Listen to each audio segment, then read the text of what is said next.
Those who rely on refund checks, working class individuals, low-income families, and recipients of refundable tax credits can reasonably trust the flyer's warning because the risk of disruption is real. Even if IRS abolition doesn't happen overnight, past government disruptions, such as shutdowns, have delayed refunds before. The structural dependency on tax refunds is well documented, and even uncertainty about tax administration is enough to create financial instability for those who depend on refunds. Bottom line, the flyer is alarmist in tone, but valid in concern. The trustworthiness of the flyer depends on which risks you are most exposed to. If you don't rely on refunds and support IRS abolition, you'll reject the flyer. If you depend on tax refunds, the flyer's warning is reasonable and should not be dismissed.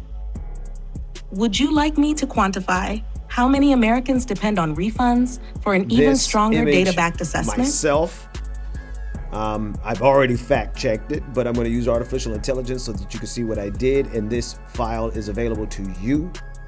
Let's go. I've already done it, but I did it with the image, and you can't share the image, and so I have to get you can't share a ChatGPT session that has an image in it. Makes sense. Somebody could put something crazy in there. Okay, so I've got a written version of the ad. Let's go ahead and dump that in there. Internet is extremely slow today. That's the ad. And now I need the instructions for fact checking, which is this.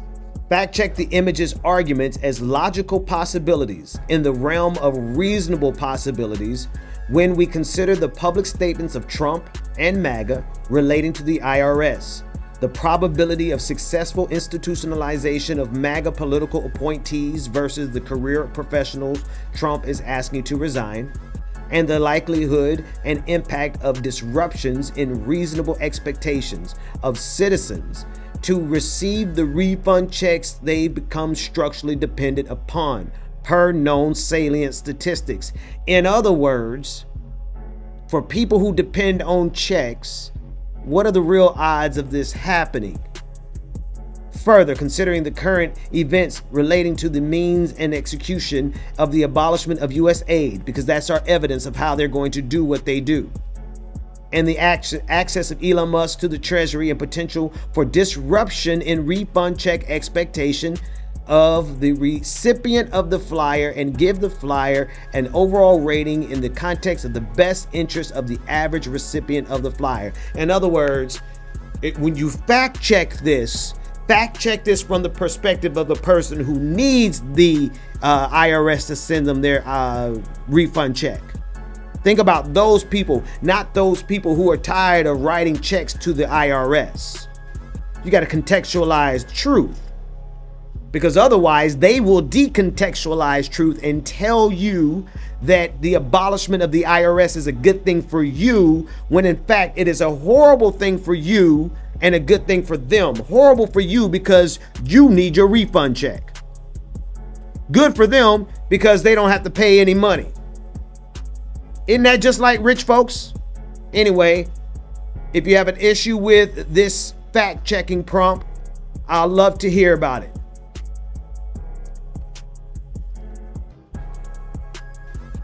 But we also evaluated this prompt itself. So that's coming up next too. Here we go.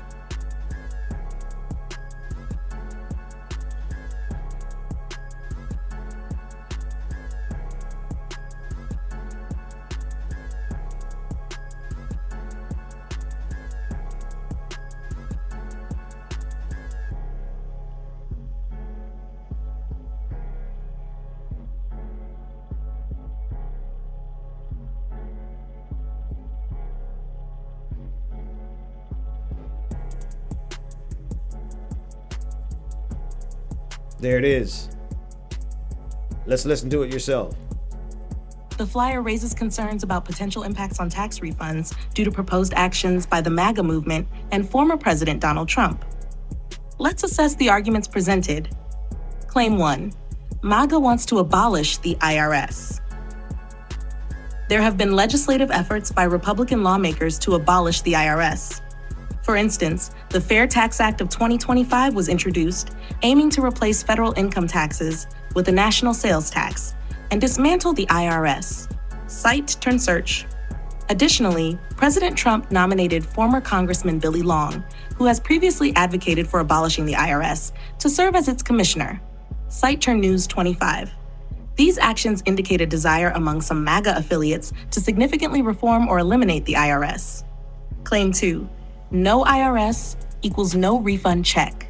If the IRS were abolished without an effective replacement system, the administration of tax collections and refunds could be disrupted. However, proposals like the Fair Tax Act suggest replacing the current tax system with a national sales tax, which would necessitate a new mechanism for tax collection and potential refunds. The specifics of how refunds would be managed under such a system remain unclear. Trump fired all the career professionals. The Trump administration has encouraged federal employees to resign through financial incentives, aiming to reduce the federal workforce. Reports indicate that over 40,000 federal workers accepted these buyouts. Cite, turn search 5. However, it's important to note that not all career professionals have been dismissed. Some, especially those in critical roles, have been asked to remain through essential periods like the tax filing season. Cite, turn search, concern. MAGA messed up my refund check. Given the proposed structural changes to the IRS and the potential reduction in workforce, there could be delays or disruptions in processing tax returns and issuing refunds. The exact impact would depend on the implementation and timing of these changes. Recommendation: need your check? Call tag your congressperson. Engaging with elected representatives is a constructive approach. Constituents can express concerns and seek clarity on how proposed changes might affect tax administration and refunds. Overall assessment: the flyer highlights legitimate concerns about potential disruptions in tax refund processing due to proposed changes to the IRS. While some claims may be overstated, the underlying issues warrant attention. For individuals reliant on timely tax refunds, staying informed and communicating with congressional representatives is advisable. Nevlist, recent developments in IRS restructuring and workforce changes. Turn News 20, Turn News 24, Turn News 30. The flyer raises concerns about potential impacts on tax refunds due to proposed actions by the... There you go. So this is a written version of exactly what you have here. I have some follow-up questions that I asked because, you know, what makes us think that my method of fact-checking is actually good. So let's evaluate that. Assess the validity of the fact-checking methodology deployed in the first prompt to you as a function of structurally discerning factual information and assessment of risk for parties involved, along with the same exact assessment of this prompt, right? So I'm asking it to give us an assessment of the methodology as well as the method I'm asking about it, because a lot of people are going to say he's prompt engineering. Yes, I am. But I'm prompt engineering for precision and accuracy and truth. And this is what I'm having the AI evaluate.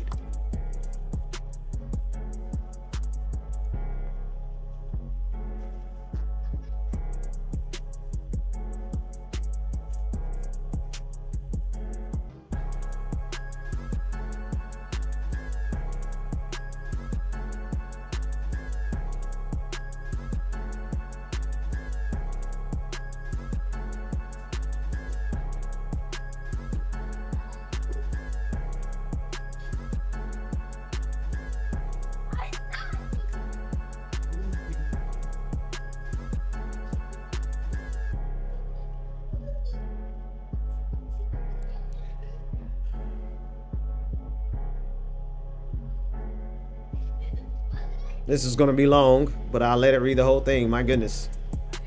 It has a lot on its mind for this. I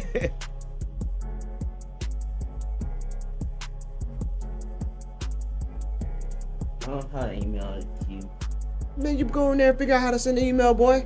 You figure out all them video games, you just figure out send an email. What did you type it in?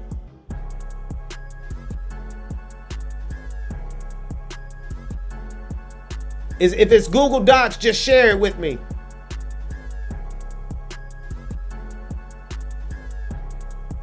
Assessment of fact-checking methodology in the first prompt. The methodology proposed in your initial prompt for fact-checking the flyer focuses on two primary dimensions. One, factual verification, evaluating the logical plausibility of the claims made in the flyer by cross-referencing them with public statements, policy proposals, and past actions of Trump and MAGA-affiliated individuals. Two, risk assessment, determining the likelihood of disruptions, e.g., loss of IRS function affecting tax refunds, by analyzing the institutional feasibility of abolishing the IRS, the impact of replacing career professionals with political appointees, the effect of recent disruptions, such as USAID dismantling and Musk's Treasury influence, on public trust in financial institutions.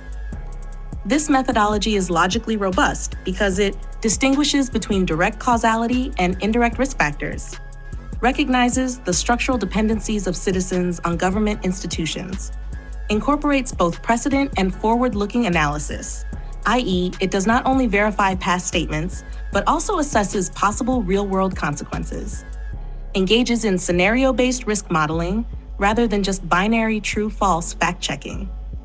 Assessment of my own fact-checking in my first response.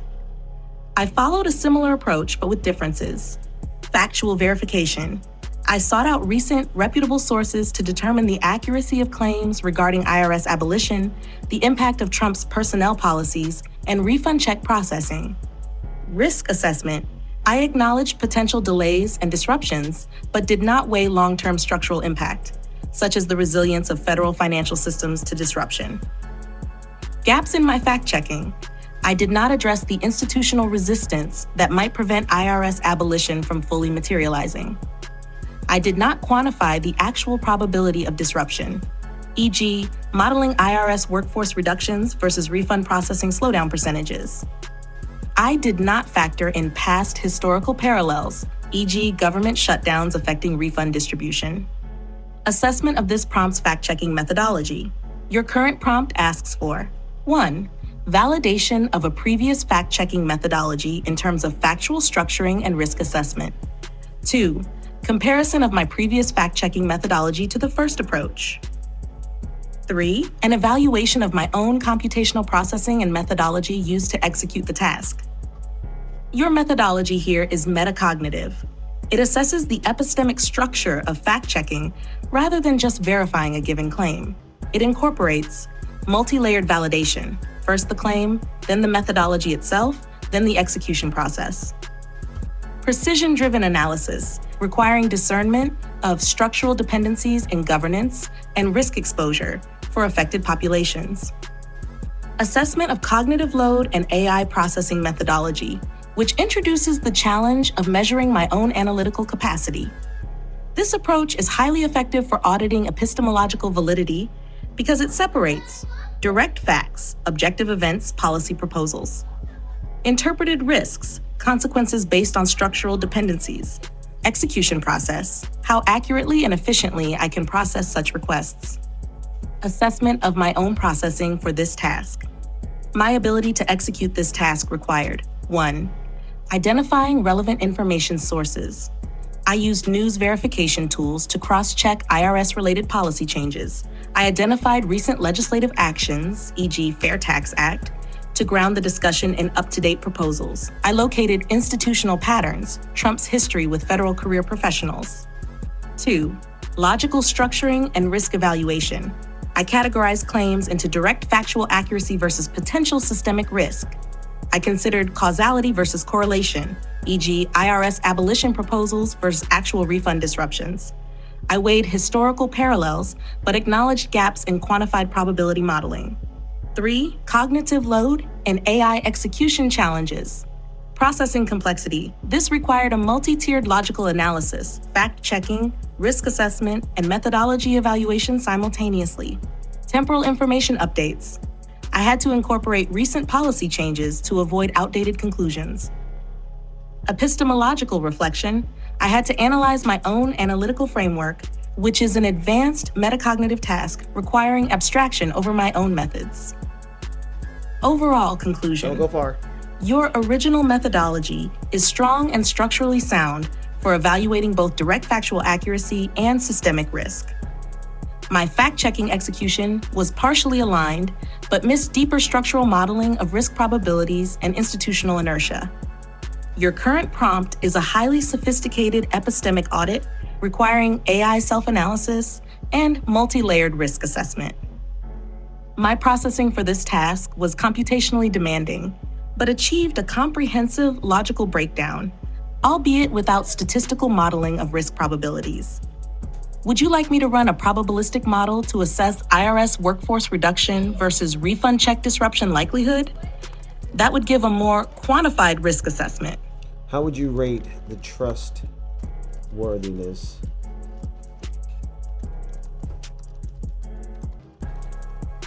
of this flyer from the perspective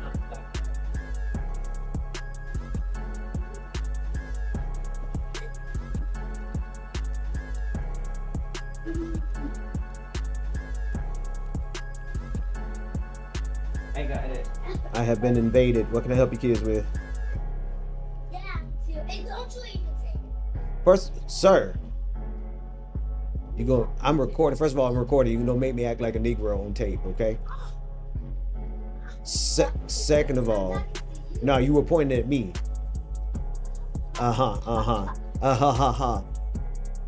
Y'all play around so much you don't know when you mess up. Now, y'all are bored because y'all can't get on your devices, right? Yes. No. You told me to come up back here. I want to hear you read it. Or see you read it. You don't got to. Okay. So what y'all got for me? No. Well, y'all can go play Uno. No, we need. Not that we just got through playing the mean game. Now this is y'all punishment, not mine. Now go on.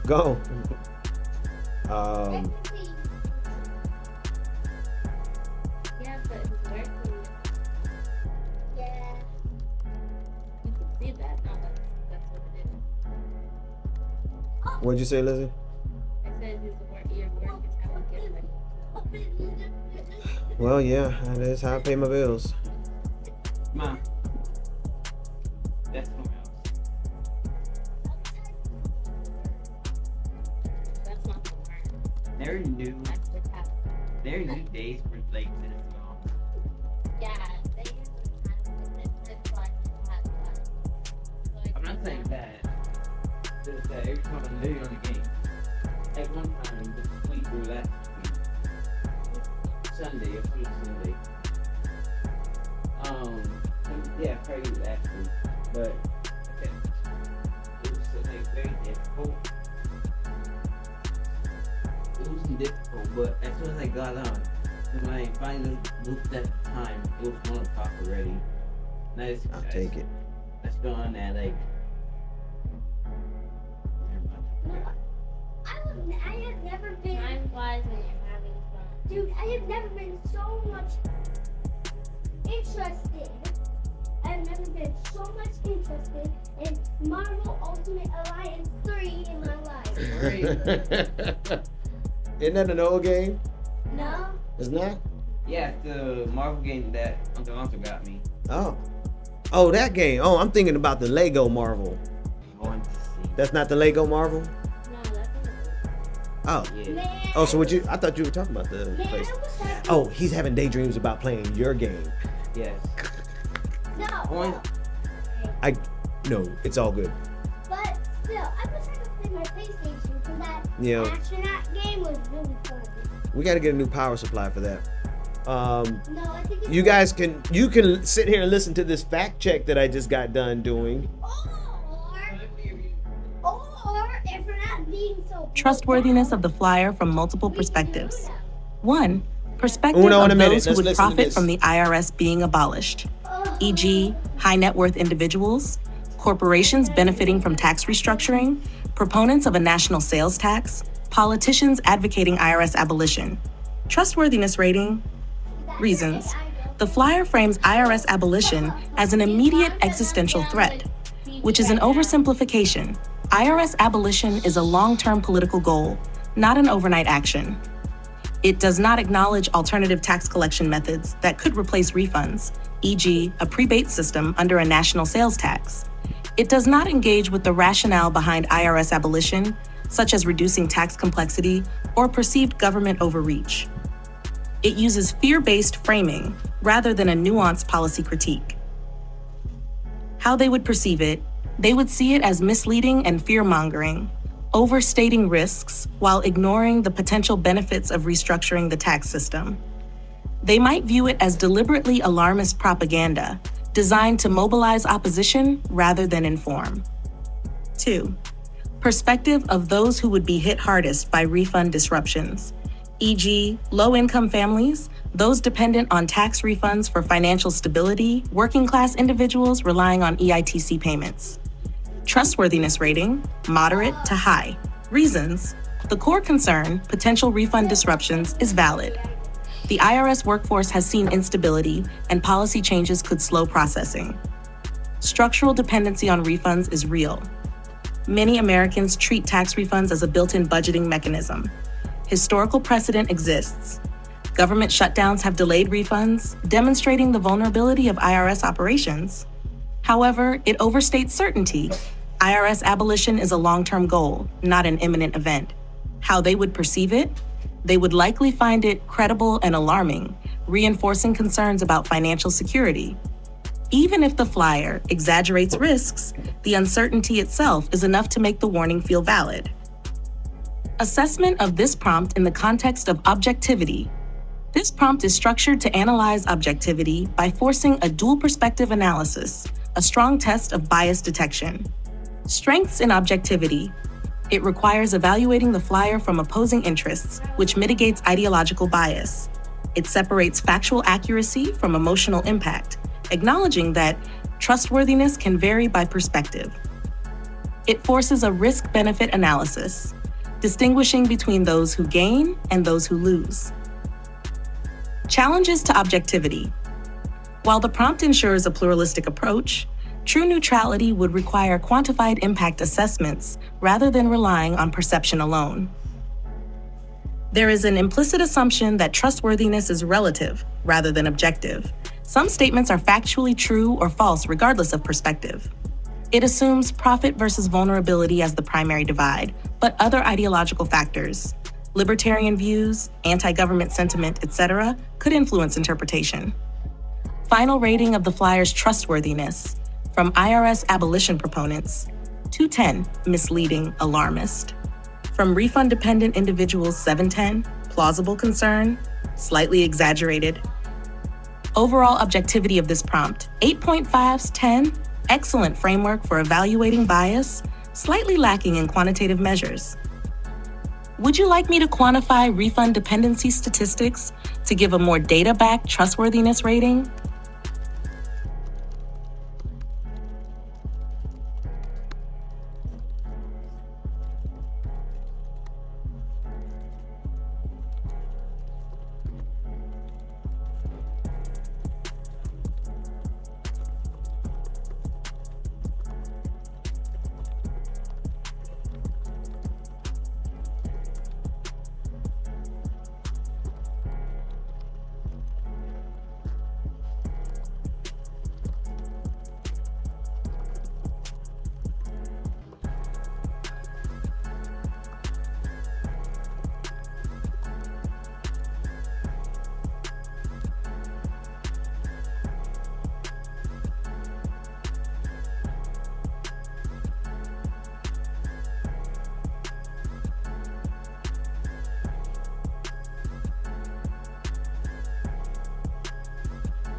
Yes, precisely, but with a nuance. Those who would benefit from IRS abolition, wealthy individuals, large corporations, and proponents of tax restructuring, would reject the flyer's trustworthiness because it frames the issue as an imminent crisis rather than a long-term policy debate. They would see it as misleading fear-mongering, because it does not acknowledge possible alternatives, such as a new tax collection system replacing refunds. Those who rely on refund checks, working class individuals, low-income families, and recipients of refundable tax credits can reasonably trust the flyer's warning because the risk of disruption is real. Even if IRS abolition doesn't happen overnight, past government disruptions, such as shutdowns, have delayed refunds before. The structural dependency on tax refunds is well documented, and even uncertainty about tax administration is enough to create financial instability for those who depend on refunds. Bottom line, the flyer is alarmist in tone, but valid in concern. The trustworthiness of the flyer depends on which risks you are most exposed to. If you don't rely on refunds and support IRS abolition, you'll reject the flyer. If you depend on tax refunds, the flyer's warning is reasonable and should not be dismissed. Would you like me to quantify how many Americans depend on refunds for an even stronger data-backed assessment?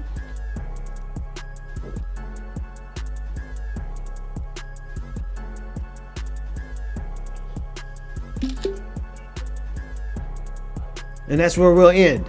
That's what I'm going to paste on the flyer.